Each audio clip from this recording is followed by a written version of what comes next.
Hello everyone, it's time again to resume our story of the latest X-Men saga. Remember, when last we saw the X-Men's school, it had been invaded by a mysterious, shadowy menace. Already, this opponent has knocked out the Angel and Cyclops and has incapacitated Professor X.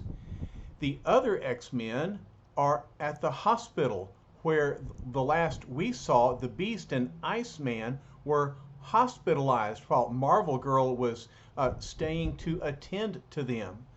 Will they be able to join the other X-Men and fight off this new menace? Well, that's what we're here to find out. So let's go. All right, as the now helpless Cyclops slumps to the floor, remember he was punched out by the mystery opponent, we return once again to the hospital where we find Hank McCoy bouncing around. So evidently he's fully recovered from the injuries incurred during the fight with the Sentinels. And so Marvel Girl says, "Henry P. McCoy, I thought you were practically an invalid." And he says, "That was an hour ago, ma'am. You know how quickly we mutants recuperate. Nothing like some capricious calisthenics to while away a lethargic day."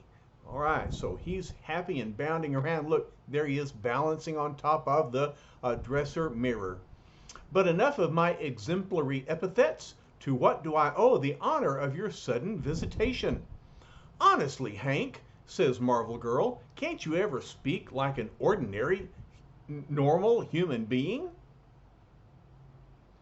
He says, "I do, Jeannie. It's just that I employ mellifluous adjectives to do it." "Oh, you're just impossible." "Very perspicacious of you, wench, and therein lies my charm." Womp, he jumps off the dresser and balances on the floor on one finger. Can y'all do that? What do you think? Y'all bounce off the couch and see if you can land on one finger. No, don't do it. "Very well, young man, I shall hold you in the air telekinetically until you promise to settle down and listen to me." And so Marvel Girl uses her telekinetic power to spin the Beast around in the air. "Prattle away then, female. You have my undivided attention." "Well," says Marvel Girl, "it's about time." She says, "Hank, I'm worried. The Professor and Cyclops are gone, and so is their car. Angel is also gone, and there hasn't been any word from any of them." "Just like a woman," says Hank. "If someone isn't fracturing your eardrums every conceivable minute, you begin to fear that something's amiss." Marvel Girl says, "You promised you'd be serious." And of course, we know that it really is serious. Says Hank. "I'm sorry, Jean. Perhaps you have some justification for your concern. It isn't like the others to leave us incommunicado. If they went anywhere, it would be to the school. Perhaps that should be our next destination." Marvel Girl says, "I hoped you'd say that, Hank, but first, let's check on Iceman." "Still no change in his condition?" asks Hank. "I'm afraid not, son," says the doctor, "but we have him under round-the-clock observation." Marvel Girl says, "Do everything you can for him, doctor. He's got to come out of that coma." "He will be all right, won't he? I mean, you don't think there's a chance that he'll, "I can't answer that, young lady," says the doctor. "His physical makeup is so different from anything medical science is familiar with that we can do nothing but wait and hope." "He's got to pull through," says the Beast. "He was like my own brother to me. You can do it, you human popsicle. I know you can." I know it's important to you to keep all your identities secret, says the doctor, but if you know his parents, I suggest they be notified as soon as possible. Then, says Marvel Girl, you do think it's very serious. B says, we've dallied long enough. We've got to contact the others. And so they hasten away. Marvel Girl says, if anything happens to Iceman, I can't even think of it. Don't think of it, says the Beast. Concentrate on the task at hand. We've got to reach our headquarters with all deliberate speed. Marvel Girl says, you're heading for an open window. And so look, the Beast is just bounding forward while Marvel Girl runs, trying to keep up with him. And he leaps through the window. Naturally, he says, we're only 3 stories up. Such a leap is a mere bagatelle to the Beast, and you have your telekinesis. Of course, says Marvel Girl, I forgot. I can float myself down gently by means of my power of levitation. Of course, still I think 3 floors is a long way to levitate oneself, but Marvel Girl is getting better and better with her mental power. And that same power will lift me over the outer wall. As for me, says Beast, my method is somewhat less subtle, but equally as effective nonetheless. So, boing! He flips over backwards. My goodness, what an athlete. Finally, after a spectacular succession of running, leaping, climbing, and teleporting with mile-consuming gymnastic skill, the 2 marvelous mutants reach their goal.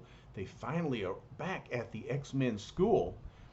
Marvel Girl says, it seems so quiet, so foreboding.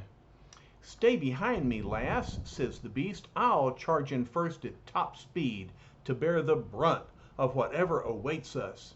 Just like the Beast, full speed ahead.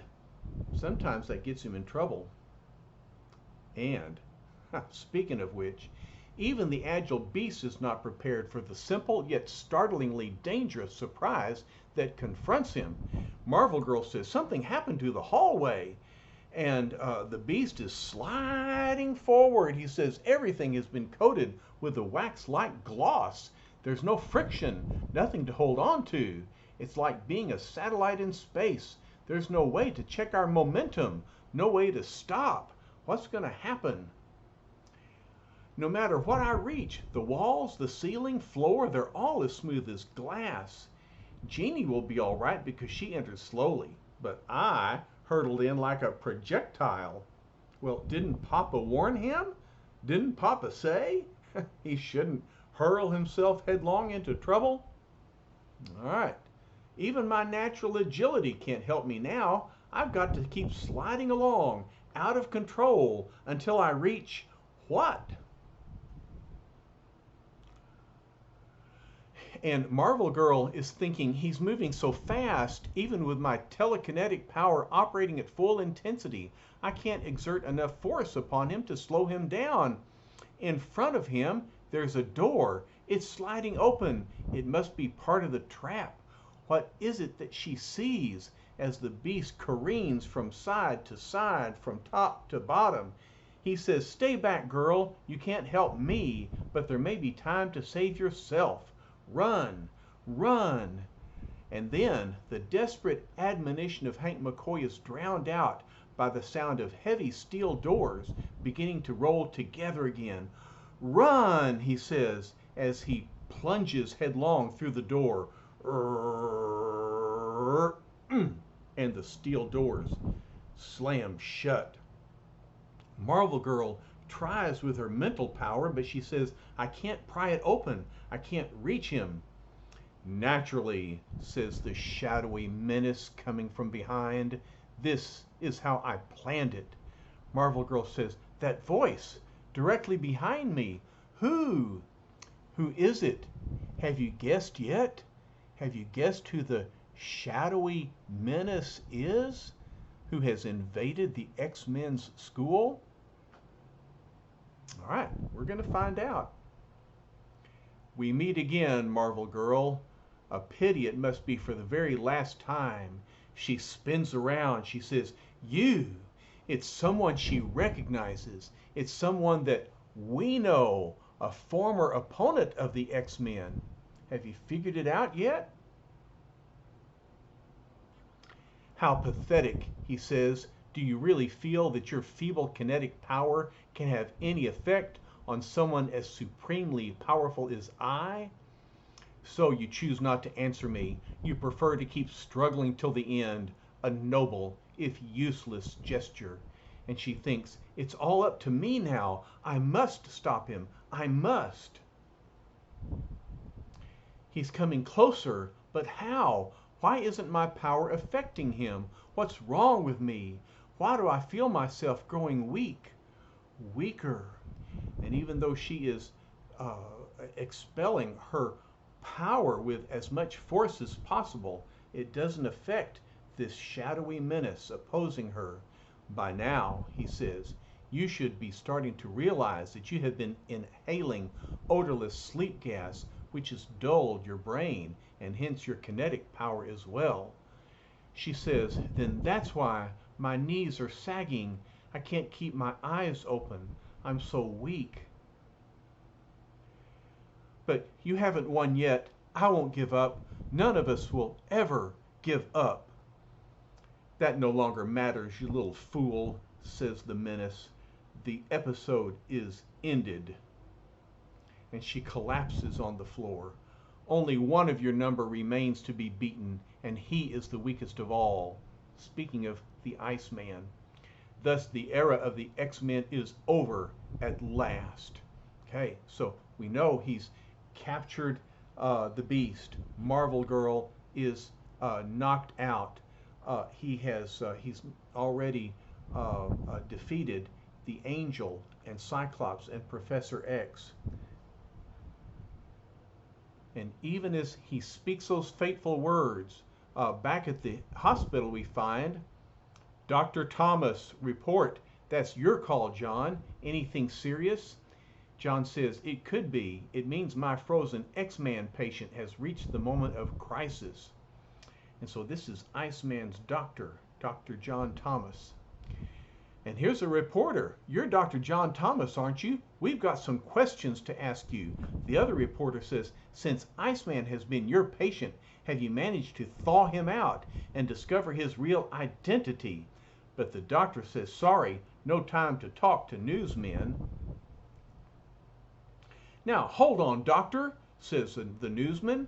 We represent the affiliated press. We have over 30 million readers throughout the free world. And the other one says, you wouldn't want those 30 million people to think you didn't care about them, would you? And the doctor says, they can take 30 million jumps in the lake, and so can you. I have a patient in there who may be dying, and that's all I care about. Now get out before I have you thrown out. And so the doctor arrives. He says, sorry for the delay, nurse. What's wrong? What happened? It's his pulse, doctor, says the nurse. It's slowing down. I don't know what to do. I hate to admit it, says the doctor, but neither do I. And Iceman is speaking from his coma. He says, they need me. I know they do. They need me. And so even as he is unconscious and even as his heart rate is slowing, he's still thinking about his partners and their need for him. He's been delirious again, says the nurse, mumbling to himself for hours. And the doctor says, I've never felt so helpless before. But Iceman says, I mustn't fail them, not when they need me. It's almost as though he hears voices that we can't hear, says the nurse, as though someone is calling to him, depending on him. The doctor says, pull yourself together, nurse. Here's some new medication I want right away. It's a new kind of sulfa drug, very potent. We've got to risk it. But what of the other X-Men? We'd best return to them fast, because from the looks of things, they may not be around much longer. And the opponent says, I regret we cannot wait for the Iceman to join you, but I fear you will have to make your final journey without him. And so he places the X-Men into some kind of container. Oh, look at that, it's a sphere. And now I make sure that you're securely locked inside your steel gondola. For your own safety, of course. Slam. He slams the door. We wouldn't want you falling out, not after you reach 100,000 feet in the air. And so, evidently, this is a gondola attached to a balloon that's going to take them up in the air. Yeah, and sure enough, seconds later, you'll orbit the edge of space, helpless and out of control. And so there they fly upward, upward. And, and then he says, until your small supply of air gives out. So it doesn't look good as the X-Men fly into the air. And they're going to run out of air eventually. And that will be the end of the X-Men forever. Oh, I hope not. But look here, we've almost forgotten. Just a scant few miles away from that startling scene, Mr. and Mrs. Warren Worthington begin the final lap of their motor trip. Remember, this is the Angel's parents. They called to say they were coming to a visit, and now they're almost there. His mother says, I didn't realize how much I've missed Warren. I can't wait to see him, dear. And Mr. Worthington says, we're only a few minutes away from the school. It won't be long now. One thing has always puzzled me. Professor Xavier has so few students. I don't understand how he can afford to run his school. I always thought he was independently wealthy and just kept the school for a lark. Anyway, says Mrs. Worthington, he is the most charming man. Oh, there's the school now. Strange, no one came to the door. They must have heard our car. Perhaps they're busy with exams, dear. Well, no matter. I hear someone coming, and he rings the doorbell. Ah, says the mysterious man, you must be parents of a student. And Mr. Worthington looks up while Mrs. Worthington stares, and he says, but who are you? I am power. Men call me Magneto. Did you guess? Did you think who it might be? But I'm surprised to see Magneto. The last we saw him, he and Toad had been captured by the Stranger and carried off to another planet. I thought we'd seen the last of him. But no, he's back and opposing the X-Men once again. And so he is the one who has defeated Professor X and all the X-Men except for Iceman. And so, as he greets them, he brings them in, but they are unsuspecting as to who he is and how powerful he is. And so the editor says, the most imaginative, unexpected thriller of the season, chock full of wonders you've been hoping to see and others you never thought possible. We personally give the next issue of X-Men our honest recommendation. And you know how hard to please we are. And so here's what the next issue looks like.